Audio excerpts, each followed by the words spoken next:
Yo, Eddie, you guys need to see this shit. You need to get into this game. Look at this. Good morning. In today's lesson, we will learn how to start the K850 Black Shark from a cold start using an abbreviated startup checklist.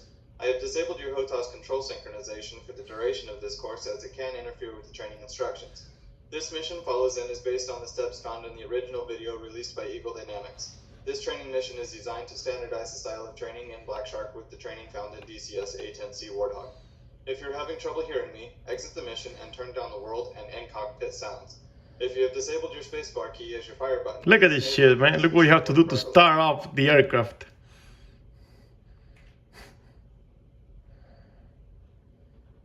Okay. To get started, we need some power. Turn on the two battery switches by opening their covers and flipping the switches underneath. Close the covers to secure the switches against accidental bumping during flight. Remember, it is always a good idea to close the safety covers on your switches.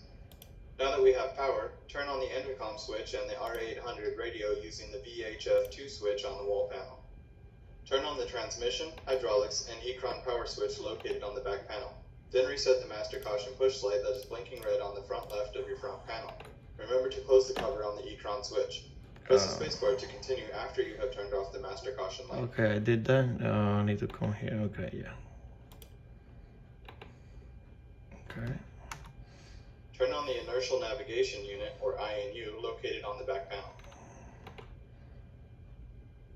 Next, turn on the K041 targeting control system on the left panel and the Agris power switch on the front panel.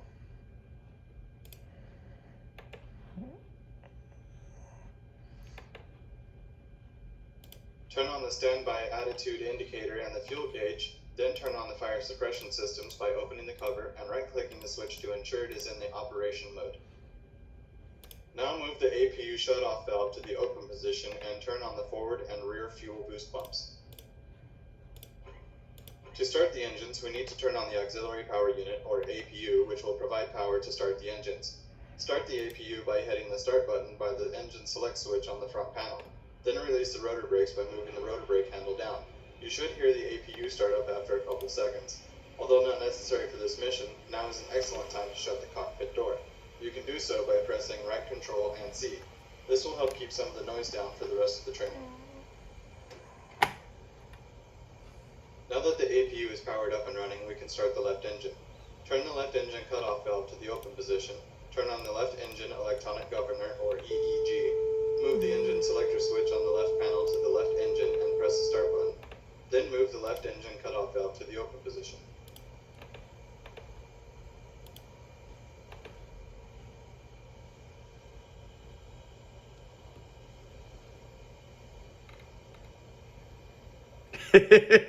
We should starting the engine, man.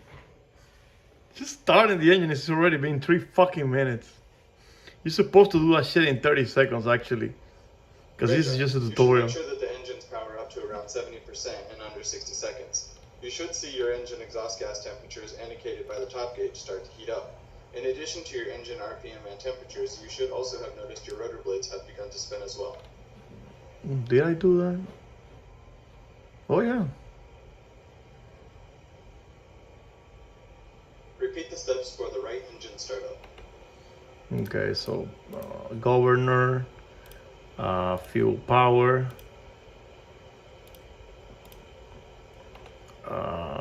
what is it? Okay, turn this and then like shut off valve.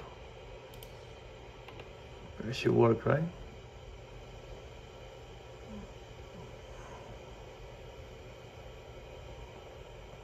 Right? Yeah. It's working. Great, let's wait a moment for your right engine to spool up. Okay, cool.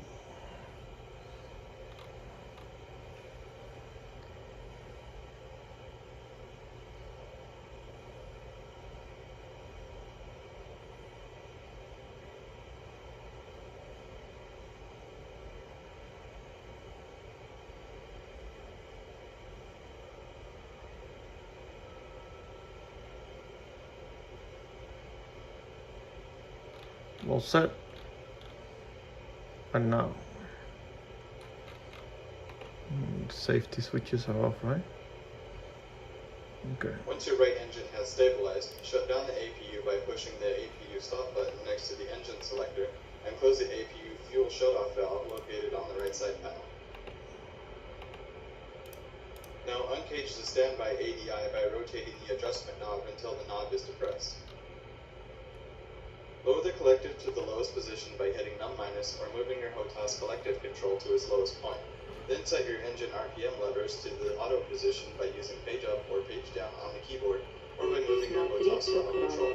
Press the spacebar key when you are ready to proceed.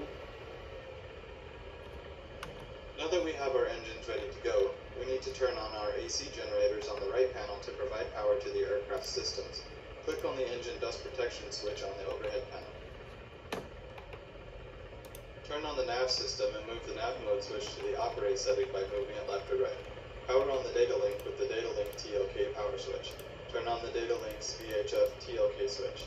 Select the desired operating mode, in this case COM, on the data link panel and set the ownership ID number as required. Since we have not assigned an ownership ID for this training mission, any number is fine. Turn on the UV-26 infrared countermeasure system and the L140 laser warning receiver on the rear panel. Set the HUD brightness as desired and press the spacebar key to continue. Engage the autopilot's bank, pitch, and yaw. The buttons will be highlighted blue when they are on. Press the spacebar to continue. Turn on the power for the ejection system by opening the cover and turning on all 3 switches under the ejection system safety cover. Turn on the navigation lights on the top panel and the formation lights on the right panel by moving the switch to the 100% position. Turn on the rotor tip lights and anti-collision lights on the right panel. This completes today's training lesson on the cold start. Yay! 7 fucking minutes. 7 minutes. 7 minutes all the time I gotta play with you.